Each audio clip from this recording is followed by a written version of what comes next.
इस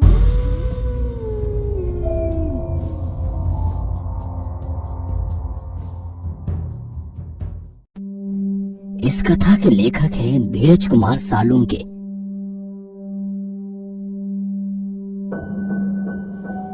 रात के 2 बज रहे थे। एक 30-35 साल की औरत सुनसान रास्ते पर ऑटो का इंतजार कर रही थी। तभी उसी रास्ते पर एक ऑटो आ गया। जैसे ही उस औरत ने हवा में हाथ लहराया, वैसे ही ऑटो ड्राइवर ने ऑटो उसके पास जाकर रोक दी। कहाँ जाना है मैडम? ऑटो ड्राइवर ने उस औरत से पूछा। अवंती नगर। औरत ने उत्तर दिया। ऑटो ड्राइवर ने अपना मोबाइल निकाला और गूगल मैप पर अवंती नगर की तलाश की, क्योंकि वो शहर में नया ही आया था और वो पहले कभी अवंती नगर की ओर नहीं गया था। अवंती नगर वहां से 7 किलोमीटर की दूरी पर था। भाड़ा 300 रुपए होगा मैडम, ऑटो ड्राइवर ने औरत से पूछा। क्या 300 रुपए? भैया 300 बहुत ज्यादा है, 200 में छोड़ दो। उस औरत ने ऑटो ड्राइवर से कहा।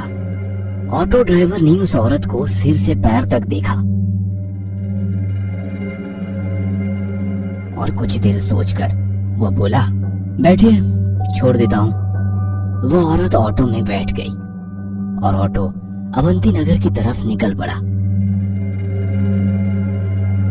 ऑटो ने 4-5 किलोमीटर की दूरी तय की थी। जब से वो औरत ऑटो में बैठी थी, तब से ऑटो ड्राइवर उसे आईने में घूरे जा रहा था और गाना गा रहा था। सलाम इश्क मेरी जान, जरा कबूल कर लो, तुम हमसे इश्क करने की जरा सी भूल कर लो। ऑटो ड्राइवर के इस बर्ताव से वो औरत डर गई। उसने तुरंत किसी को फोन किया और धीरे से बोलने लगी। वैसे ही रिक्शा वाले ने गाना बंद कर दिया और उसकी बातें सुनने की कोशिश करने लगा। हेलो शालिनी, तू आ रही है ना मेरे घर? तुझे पता है ना कि मेरे पति विशाल अमेरिका चले गए हैं और मैं घर पर अकेली हूँ। वो औरत बोली। नहीं यार, मैं नहीं आ सकती, मैंने तुम्हें दोपहर में ही बताया था ना। फोन की दूसरी तरफ से दूसरी औरत बोली। ठीक है, मत आना। ऐसा कहकर उस औरत ने गुस्से में फोन रख दिया। ऑटो ड्राइवर ने उस औरत की बात सुन ली थी। उसने सुन लिया था कि वो औरत आज रात अपने घर पर अकेली है और उसके सहेली ने भी उसके घर आने के लिए मना कर दिया है। ऑटो ड्राइवर अभी भी शीशे से उस औरत को घूर रहा था। इस वजह से वो औरत बहुत ज्यादा डर गई थी। तभी उस औरत ने एक बंगले के सामने ऑटो ड्राइवर को रुकने के लिए कहा। ऑटो ड्राइवर ने देखा कि उस घर पर सिल्वर लीफ लिखा हुआ था। वैसे वो घर नहीं, एक बड़ा सा आलीशान बंगला लग रहा था। जैसे ही ऑटो रुक गया, वो औरत ऑटो से उतर गई और ऑटो ड्राइवर को पैसे देने के लिए उसने अपना हाथ आगे बढ़ाया। तभी ऑटो ड्राइवर ने पैसे लेते समय उसका हाथ पकड़ लिया और बोला, अब जब तुम मुझे यहाँ तक ले ही आई हो तो एक कप चाय ही पिला दो। ऑटो ड्राइवर की बात सुनकर औरत और भी ज्यादा डर गई। उसने ऑटो चालक के हाथ से अपना हाथ छुड़ा लिया और सीधे गेट के अंदर भाग गई। यह देख ऑटो चालक मुस्कुराया। तभी उसकी नजर पीछे की सीट पर गई। औरत ऑटो में अपना मोबाइल भूल गई थी। इससे पहले कि औरत अपना मोबाइल लेने वापस आती, ऑटो ड्राइवर ने ऑटो स्टार्ट कर दी और वह वहां से 9-2-11 हो गया। कुछ दूर जाकर उसने ऑटो रोका और उस मोबाइल को देखा। वो कुछ 20-25 हजार का महंगा मोबाइल था। यह देखकर वो बहुत खुश हुआ, लेकिन उसने देखा कि मोबाइल बंद था।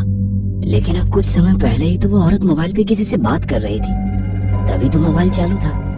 फिर इतने जल्दी ये बंद कैसे हो गया? वो मन ही मन बोला। लेकिन फिर उसने सोचा कि शायद मोबाइल की बैटरी डेड हो चुकी होगी, इसलिए बंद पड़ा होगा। तभी अचानक उसके सिर में एक डरावनी योजना आ गई। मोबाइल फोन देने के बहाने उस औरत के घर जाने की। उसके दरवाजा खोलते ही उसके गर्दन पर छुरा रखकर उसकी इज्जत लूटने की और फिर घर में से सारे पैसे लूट के 9-2-11 होने की योजना बनाई। लेकिन इसके लिए उसे एक और साथी की जरूरत थी, इसलिए उसने अपने एक दूसरे ऑटो ड्राइवर दोस्त को फोन किया और उसे अपनी योजना के बारे में बताया। जब उसके दोस्त ने सुना कि एक सुंदर औरत घर पर अकेली है, तब उसका दोस्त वहां आने के लिए राजी हो गया। उसने अपने दोस्त को उस औरत के घर का पता बताया और उसे तुरंत वहां आने के लिए कहा और खुद उस औरत के बंगले के बाहर जाकर रुक गया। 10-15 मिनट बीत गए थे, पर फिर भी उसका दोस्त अभी तक नहीं आया था। उसने उसे बहुत फोन किए, लेकिन वह उसका फोन नहीं उठा रहा था। ऑटो ड्राइवर को ज्यादा देर तक रहा नहीं जा रहा था। उसे उस औरत का चेहरा बार बार उसकी आंखों के सामने दिखाई दे रहा था। उसके वो हवा में उड़ने वाले बाल उसकी आंखों के सामने आ रहे थे। उसके परफ्यूम की महक अभी भी उसकी नाक में बस गई थी।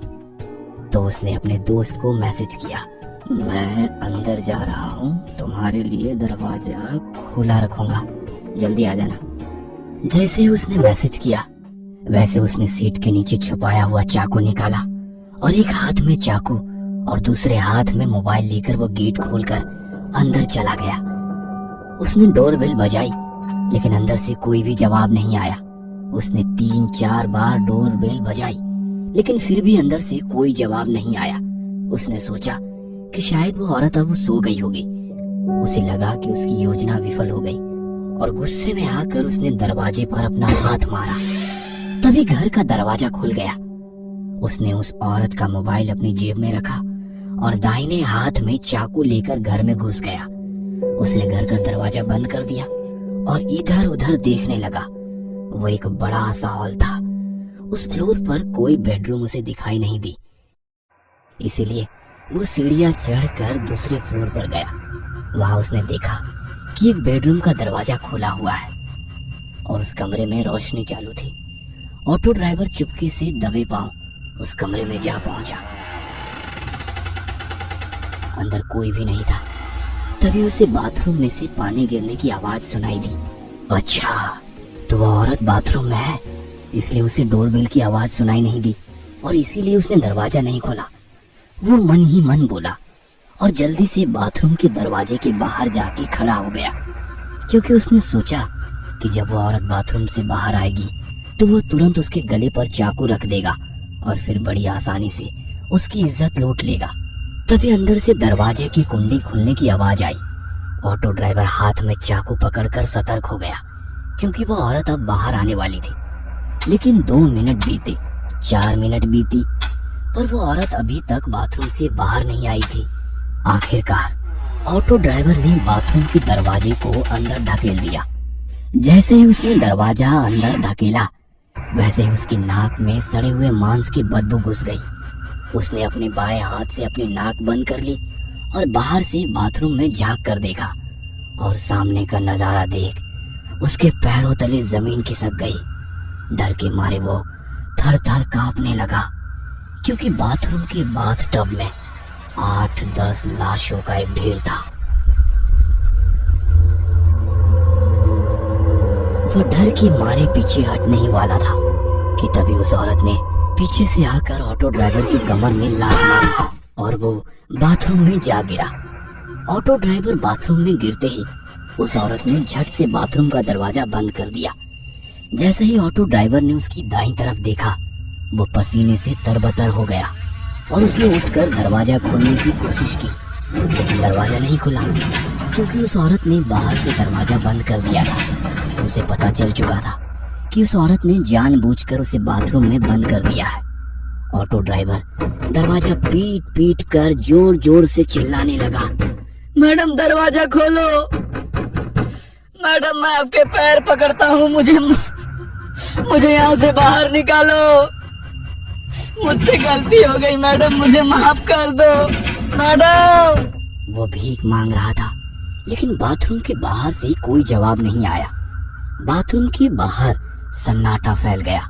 आखिरकार दरवाजा पीट पीट कर उसके हाथ दुखने लगे और उसने दरवाजा पीटना बंद कर दिया। उसने उसकी दाईं ओर देखा, वैसे ही उसे बाथटब में लगा लाशों का ढेर दिखाई दिया।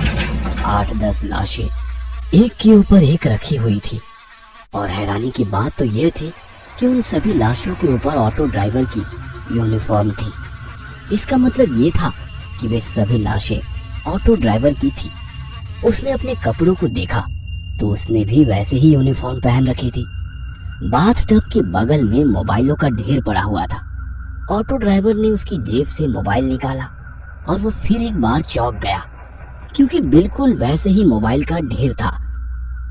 वो समझ गया कि उसे धोखे से फंसाया गया है। उस औरत का ऑटो में कहना कि मैं घर पे अकेली हूँ और उसके बाद ऑटो में मोबाइल छोड़ना, ये सब उसकी ही चाल थी और वह बुरी तरह से उसकी जाल में फंस चुका था। वो समझ चुका था कि वे सभी ऑटो ड्राइवर भी बिल्कुल उसकी तरह ही उस औरत के जाल में फंस गए थे और वो बाद में उसी बाथटब में मर गए। अब उसके साथ क्या होगा, इसका ख्याल उसके मन में ही आ गया। क्या ऑटो ड्राइवर उस भूतिया बंगले से बच निकलेगा? इन सभी सवालों के जवाब जानने के लिए इस कहानी का अगला पार्ट देखना मत भूलना।